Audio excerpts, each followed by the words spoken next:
দিল্লির কথা বলছিলাম, এখানে আবহাওয়া এখন কিছুটা হলেও মনোরম, সেই প্যাচ প্যাচে গরম নেই, কিন্তু দিল্লিতে গরম আছে। রাজনীতির উত্তাপ, সেই উত্তাপের কথা বলতে গেলে বলতে হবে সংখ্যা বড় গুরুতর একটা জিনিস। এই সংখ্যার জোরেই আজ নীতিশ কুমার আর চন্দ্রবাবু নাইডু কিং মেকার, একজনের কাছে 12, একজনের কাছে 16। এই আসন যেদিকে যাবে, এই 28টি আসন সেদিকেই পাল্লা ভারী হয়ে যাবে। তো এখনো পর্যন্ত এনডিএর দিকেই পাল্লা ভারী, এনডিএতেই থাকবেন তারা দাবি করছেন। আর এই মাত্র কয়েকটা আসনের এদিক ওদিক কোথাও যেন আইএনডিআইএ কেও একটা ভালো আত্মবিশ্বাস দিচ্ছে, একটা কনফিডেন্স দিচ্ছে, যে জায়গা থেকে তারা চ্যালেঞ্জ ছুড়ে দিচ্ছেন যে তারা তো বিরোধী আসনেই বসবেন, কিন্তু মোদী সরকার বা এই এনডিএ সরকার যে যে সিদ্ধান্ত নিতে যাবে সেই সব সিদ্ধান্ত নিয়ে তারা তাদের মতো করে গঠনমূলক বিরোধিতা করবেন। তো গতকাল যে গুরুত্বপূর্ণ বৈঠক হয়েছিল আইএনডিআই এর, সেই বৈঠক থেকে বেরিয়ে অখিলেশ যাদব একটা ইঙ্গিতপূর্ণ মন্তব্য করেছেন, যে মন্তব্যের মধ্যেও এই সংখ্যা কোথাও লুকিয়ে রয়েছে। শুনুন। सरकार में बहुमत नहीं हो तो बहुत लोगों को खुश कर करके सरकार बनानी होती है। मुझे लगता है ये खुश करने की जो कदम चल रहे हैं, खुश करने के लिए जो फैसले हो रहे हैं, सरकारें जब खुश करके बनाई जाती हैं तो कोई और खुश कर देगा तो उधर चले जाते हैं लोग। गिनती जिसके पास होगी, राष्ट्रपति उसी को शपथ पे बुलाएंगे, फिर गिनती बदल जाएगी, फिर कोई और शपथ देगा। ये तो शपथ चलती रहती है।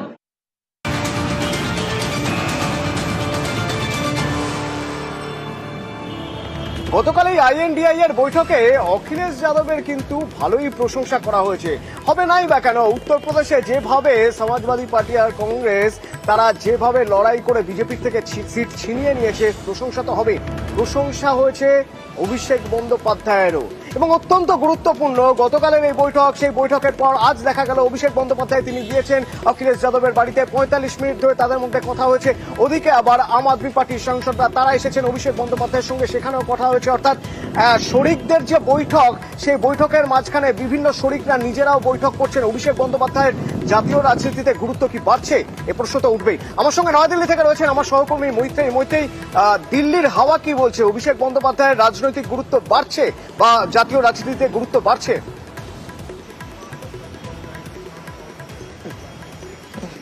একেবারেই দেখো, অভিষেক বন্দ্যোপাধ্যায়ের গুরুত্ব যে বাড়ছেই তা কিন্তু একের পর এক ঘটনায় ক্রমাগত সেই প্রমাণ, সেই দিক নির্দেশই কিন্তু মিলছে। গতকাল ইন্ডিয়া অ্যালায়েন্সের যখন বৈঠক হয়েছিল সেখানেও কিন্তু অভিষেক বন্দ্যোপাধ্যায়ের ভূয়সী প্রশংসা করা হয়, এবং সেই প্রশংসা করেন সোনিয়া গান্ধী, রাহুল গান্ধী, প্রিয়াঙ্কা এবং খার্গের তরফ থেকেও কিন্তু এই প্রশংসা আসে। এবং তারপর আজকে যেটা দেখা গেল, বিভিন্ন শরিকদের সঙ্গে বৈঠক হচ্ছে এবং সেখানে অভিষেক বন্দ্যোপাধ্যায় একটি কি ভূমিকা, অর্থাৎ মুখ্য ভূমিকায় কিন্তু তাকে দেখা যাচ্ছে।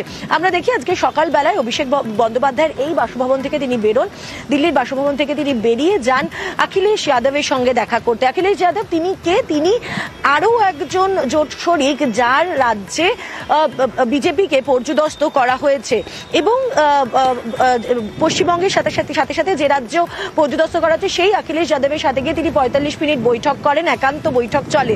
তারপর অভিষেক বন্দ্যোপাধ্যায় এখানে ফিরে আসেন এবং এখানে তার সাথে দেখা করতে আসেন আপের দুই সাংসদ রাঘব চাড্ডা এবং সঞ্জয় সিং। তাদের সাথেও কিন্তু প্রায় মিনিট 40-45 ধরে বৈঠক চলে অভিষেক বন্দ্যোপাধ্যায়। এখনো পর্যন্ত আমরা যেটা জানতে পারছি, অভিষেক বন্দ্যোপাধ্যায় সূত্র মারফত যেটা জানতে পারছি যে তিনি দিল্লি ছেড়েছেন, কিন্তু তিনি এই মুহূর্তে আরো এক গুরুত্বপূর্ণ জোট শরিকের সঙ্গে বৈঠক করতে যাচ্ছেন অন্য কোনো শহরে, এবং সেখানে গিয়ে তারা বৈঠক করবেন। ফলে এই সবকিছুর মধ্যে কি স্পষ্ট হচ্ছে? একটা ইঙ্গিত খুব স্পষ্ট, এক যে বিরোধী জোট অত্যন্ত তৎপর, তারা বিরোধিতার আসনে থাকলেও কি স্ট্র্যাটেজি হবে সেই স্ট্র্যাটেজি নিয়ে তারা আলোচনা করছেন, তারা নিজেদের গুটি একেবারে সাজিয়ে নিচ্ছেন এনডিএ সরকার তৈরি হওয়ার আগে। এখনো পর্যন্ত এনডিএ সরকার গঠন হওয়ার প্রাথমিকভাবে একটা সবুজ সংকেত মিলেছে, তাদের শরিকদের থেকে আশ্বাস মিলেছে, কিন্তু সরকার এখনো গঠন হয়নি, এখনো পর্যন্ত মন্ত্রিত্ব ভাগ হয়নি। এই টানাপোড়েন যখন চলছে তখনই কিন্তু বিরোধীরা তাদের মতো করে গুটি সাজিয়ে নিচ্ছেন, এটা এক। এবং দুই, যেটা আরো তাৎপর্যপূর্ণ সেটা হচ্ছে যে বিভিন্ন রিজিওনাল পার্টির এই যে মিটিং হচ্ছে, অর্থাৎ গুরুত্বপূর্ণ যাদের ফলাফল ছিল, ইন্ডিয়া জোটের গুরুত্বপূর্ণ শরিক যারা, পশ্চিমবঙ্গ, উত্তরপ্রদেশ, তার সঙ্গে সঙ্গে দিল্লিতে, যেখানে দিল্লি এবং পাঞ্জাবে যেখানে আপ রয়েছে, আপের সঙ্গে বৈঠক এবং তারপরে যদি অন্য কোনো শরিকের সাথে হয়। ফলে এই যে রিজিয়নাল পার্টিরা যারা অত্যন্ত ভালো ফলাফল করেছে, অর্থাৎ তাদের যে বিরোধী জোটে তারা যখন থাকবেন তাদের আওয়াজটাও যাতে কোনোভাবে না চেপে থাকে, তারা একটা স্ট্রং মেসেজ যাতে দিতে পারেন, সেই রিজিয়নাল পার্টির বা সেই সমস্ত আঞ্চলিক দলগুলোর তাদের ক্ষমতাও যেন যথেষ্ট রকম থাকে কেন্দ্রীয় দলের সঙ্গে সঙ্গে এই বিরোধী আসনে বসার সময়। আমি যদি সেই জায়গা থেকে দেখি মৈত্রেয়ী, যখন ভোটের আগে বারবার যখন বৈঠক হচ্ছে, সেখানে INDI এর বৈঠকে মমতা বন্দ্যোপাধ্যায় বলছেন একের বিরুদ্ধে একের কথা, যেখানে তিনি বলছেন আঞ্চলিক দলগুলিকে বেশি গুরুত্ব দেওয়ার কথা, আঞ্চলিক দলগুলি যেখানে শক্তিশালী সেখানে তাদেরকে জায়গা ছেড়ে দেওয়ার কথা। সেই একই জায়গায় অবস্থান, সেই একই রকম রাখতে চাইছে INDI।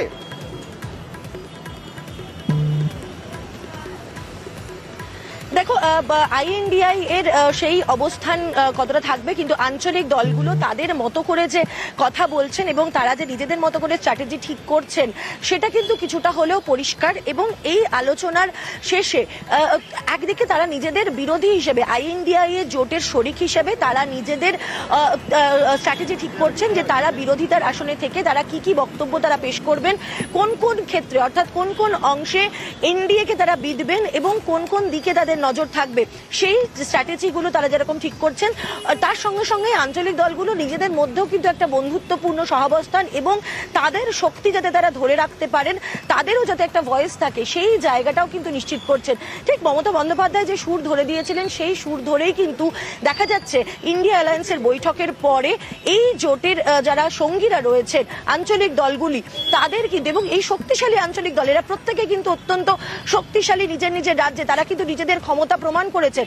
পশ্চিমবঙ্গে তৃণমূল কংগ্রেস নিজের ক্ষমতা প্রমাণ করেছে ইতিমধ্যেই, উত্তরপ্রদেশে সমাজবাদী পার্টি তার নিজের ক্ষমতা প্রমাণ করেছেন, পশ্চিমবঙ্গে তৃণমূল কংগ্রেস একা লড়েছে, সেখানে কংগ্রেসের সঙ্গে তাদের কোনো আপোষ হয়নি, যদিও সমাজবাদী পার্টি কংগ্রেসের সঙ্গে সংযুক্ত হয়ে তারা লড়াই করেছেন, কিন্তু তারা নিজেদের ক্ষমতা প্রমাণ করেছেন, সেখানে বিরোধী আসনে থেকেও তারা প্রচুর আসন তারা জয় করেছেন। অন্যদিকে দেখা গেছে আঞ্চলিক অন্যান্য পার্টিদের মধ্যেও DMK তারা অত্যন্ত ভালো ফল করেছেন। ফলে সেই জায়গায় গিয়ে আঞ্চলিক পার্টিরা ভালো ফল করেছে এবং তাদের ভয়েসও যাতে ইম্পর্টেন্স পায়, সেই বিষয়টাকেও কিন্তু গুরুত্ব দিয়ে দেখা হচ্ছে। অতনু, ধন্যবাদ।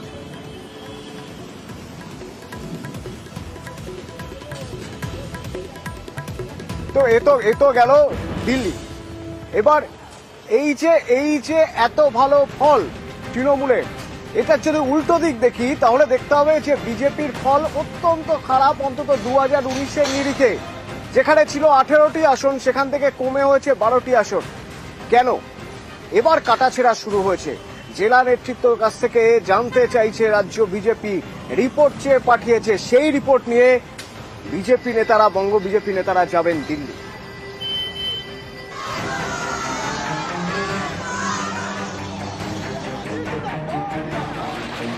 চব্বিশে ফের তৃণমূলের বিপুল জয়, সবুজ ঝড়ে বঙ্গে বিজেপির ভরাডুবি।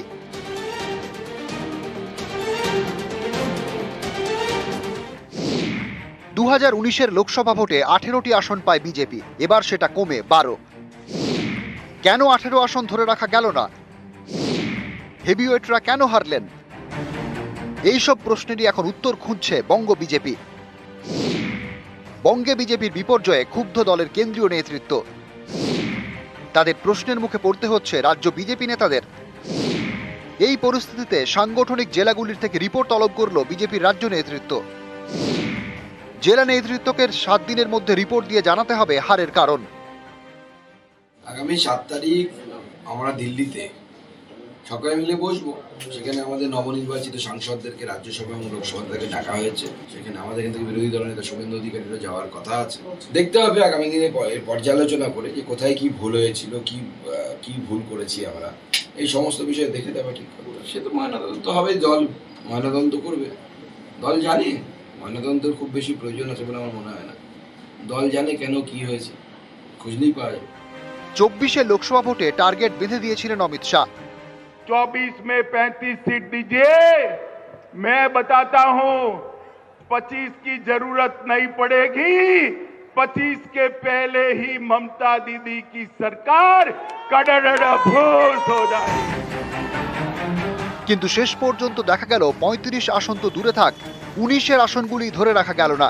উত্তরবঙ্গেও আসন ছিনিয়ে নিল তৃণমূল, আর দক্ষিণবঙ্গে তো সবুজ ঝড়, যাতে ধরাশায়ী বিজেপি।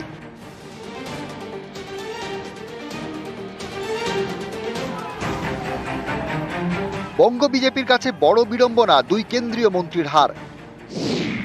কোচবিহারে হারলেন নিশীথ প্রামাণিক, বাঁকুড়ায় সুভাষ সরকার। একের পর এক হেভিওয়েট পদপ্রার্থী এবার হেরেছেন। বর্ধমান দুর্গাপুরে হেরেছেন দিলীপ ঘোষ, আসানসোলে এস আলুওয়ালিয়া, কলকাতা দক্ষিণে দেবশ্রী চৌধুরী, ব্যারাকপুরে অর্জুন সিং, হুগলিতে লকেট। এর মধ্যে দিলীপ, দেবশ্রী ও আলুওয়ালিয়াকে এবার নতুন পিচে নামতে হয়। ১৯-এ জেতা সত্ত্বেও তাদের আসন বদল করে বিজেপি। নতুন আসনে লড়ে ৩ জনেই হেরেছেন। কেন এমন ভরাডুবি? কারণ খুঁজতে কাটা ছেঁড়া শুরু বিজেপির। কোন কোন ক্ষেত্রে দলের এই বিপর্যয় তার বিস্তারিত তথ্য অনুসন্ধানে এবার ময়না তদন্তে নামল বিজেপি রাজ্য কমিটি।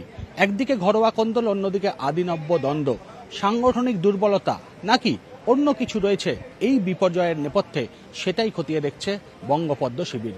ক্যামেরায় বিপুল ঘোষের সঙ্গে ভেঙ্কটেশ্বর লাহিড়ী, নিউজ 18 বাংলা, কলকাতা। হেভিওয়েট নেতা দিলীপ ঘোষ গতবার মেদিনীপুর থেকে জিতেছিলেন। আসল বদলের জন্যই তার হার হয়েছে বলে তিনি দাবি করছেন। শুধু তাই নয়, তিনি দাবি করছেন সাংগঠনিক দুর্বলতার জন্যই তাকে হারতে হয়েছে।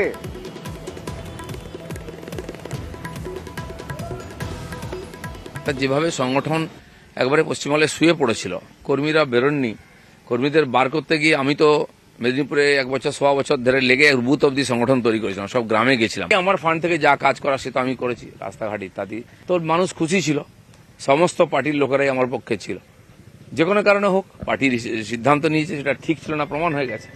তো আমি বাকি জায়গায়ও করব, কিন্তু সংগঠন যেভাবে ঢিলে হয়ে গেছে সব জায়গায়, বুথে আমরা প্রথমে লোক খুঁজে পাইনি, খুঁজে খুঁজে দাঁড় করাতে এজেন্ট খুঁজতেও হয়েছে। তো দুর্বলতা ছিল সংগঠনের, সেই জন্য সব জায়গায় সার্বিকভাবে আমাদের ভোট কমেছে এবং হার হয়েছে। কিন্তু বিজেপি রাজ্য সভাপতি বলছেন সিদ্ধান্ত ভুল ছিল না, তবে এটাও ঠিক যে সিদ্ধান্ত কখনো কখনো কাজ করে না। পার্টি অনেক সময় সিদ্ধান্ত নেয়, সিদ্ধান্ত ক্লিক করে না, হয়তো অনেক সময় না। আমরা এক সময় দিলীপ যখন রাজ্য সভাপতি ছিলেন, আমরা 19-এর সফলতার পর 3টে উপনির্বাচন হেরেছিলাম, তার মধ্যে খড়গপুরটাও ছিল। তখনও ক্লিক করেনি। তো মাঝে মাঝে হয় ক্লিক করে না, আমরা যেটা ভাবি সেটা কাজ করে না। আমরা ভেবেছিলাম দিলীপদা জিতে চলে আসবেন, দিলীপদার উপরে আমাদের ভরসা ছিল। 2,33,000 লক্ষ ভোট পেয়েছি আমরা, 1%ও ভোট কমেনি, ভোট বেড়েছে। উনি সম্ভবত স্ট্যাটিস্টিক্সটা দেখেননি, সিট আমরা কমে গেছে। হয় এরকম অনেক সময়। তবে দিলীপ ঘোষ শুধুমাত্র সংগঠনের দুর্বল জায়গা নিয়ে কথা বলছেন, দুর্বল সাংগঠনিক ব্যবস্থা নিয়ে কথা বলছেন তা নয়, তিনি ঘুরিয়ে কোথাও যেন নেতৃত্ব বদলের জল্পনাও জিয়ে রাখেন। সব জায়গায় যাব, মেদিনীপুর থেকে ওরা ফোন করছিল, কারণ সে আরও হেরে গেছে, মনটা খারাপ। তার ধারণা ছিল দিলীপ দা থাকলে আমরা জিতে যেতাম। তো আমি সেখানে যাব, সবার সঙ্গে দেখা করব। বর্ধমানে আমি লড়াই করেছি, আমার কর্মীরা সঙ্গে ছিলেন, সেখানেও সমস্যা হয়েছে। বর্ধমানেও যাব আমি, শুধু তাহলে বর্ধমান বা মেদিনীপুর নয়, আমি রাজ্য সভাপতি হিসাবে পুরো প্রদেশে ঘুরতাম, সব জায়গায় সমস্যার সমাধানে ছিলাম, লড়াইয়ের জবাব দিতাম। সে আমার ভূমিকা থাকবে, পার্টি আমাকে দায়িত্ব। আর বঙ্গ বিজেপির নেতা এখন যিনি লিডার, তিনি বলছেন যে হ্যাঁ বরিষ্ঠ নেতা, তিনি যেতেই পারেন যে কোনো জায়গায়, তবে দলের সঙ্গে সমন্বয় রেখে যাওয়াটাই বোধহয় ভালো। কিন্তু দিলীপদা আমাদের পার্টির নেতা, পার্টির তিনি যে কোনো জায়গাতে যেতে পারেন, কোনো অসুবিধা নেই, কিন্তু সেটাকে সিঙ্ক্রোনাইজ করে গেলে ভালো হয়। পার্টির যারা নেতৃত্ব আছে সবাইকে সব জায়গায় যেতে হবে, যাতে সব গোটা পশ্চিমবঙ্গটা আমরা কভার করতে পারি।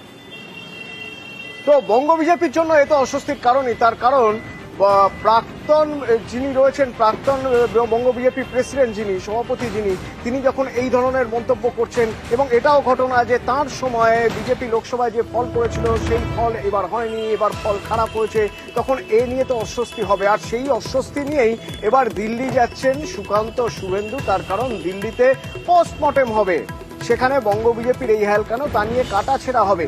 তো এখান থেকে আমার সঙ্গে আমার প্রতিনিধি রয়েছেন ভেঙ্কটেশ্বরের কাছে একটু আমি জানতে চাইবো। ভেঙ্কটেশ্বর, প্রথমত একটা বিষয় ভীষণভাবে স্পষ্ট, দিলীপ ঘোষ এই আসন বদলটাকেই জোর দিয়ে দেখতে চাইছেন, দরকার হলে কোথাও হয়তো নেতৃত্ব বদলের প্রয়োজনীয়তা আছে সে কথাও বারবার করে বলছেন। এই অস্বস্তি নিয়ে সুকান্ত যাচ্ছেন দিল্লিতে কি হবে? দেখো, আগামীকাল দিল্লিতে দলের এই যে বিপর্যয় সেই নিয়েই মূলত পর্যালোচনা হবে এবং সেখানে কেন্দ্রীয় নেতৃত্বের পাশাপাশি এই রাজ্যের যারা যে 12 জন সাংসদ জয়ী হয়েছেন, পাশাপাশি রাজ্যের বিরোধী দলনেতা শুভেন্দু অধিকারী তিনিও আগামীকালের বৈঠকে থাকবেন। কিন্তু এই যে ভোটে বিজেপির যে বঙ্গের বিপর্যয় তা নিয়ে একেবারে কেন্দ্রীয় নেতৃত্বের যেমন প্রশ্নের মুখে পড়তে হয়েছে রাজ্য নেতৃত্বের, পাশাপাশি দিলীপ ঘোষ, সৌমিত্রকা সহ একাধিক নেতারা তারা কিন্তু একে একে তারা মুখ খুলতে শুরু করেছেন।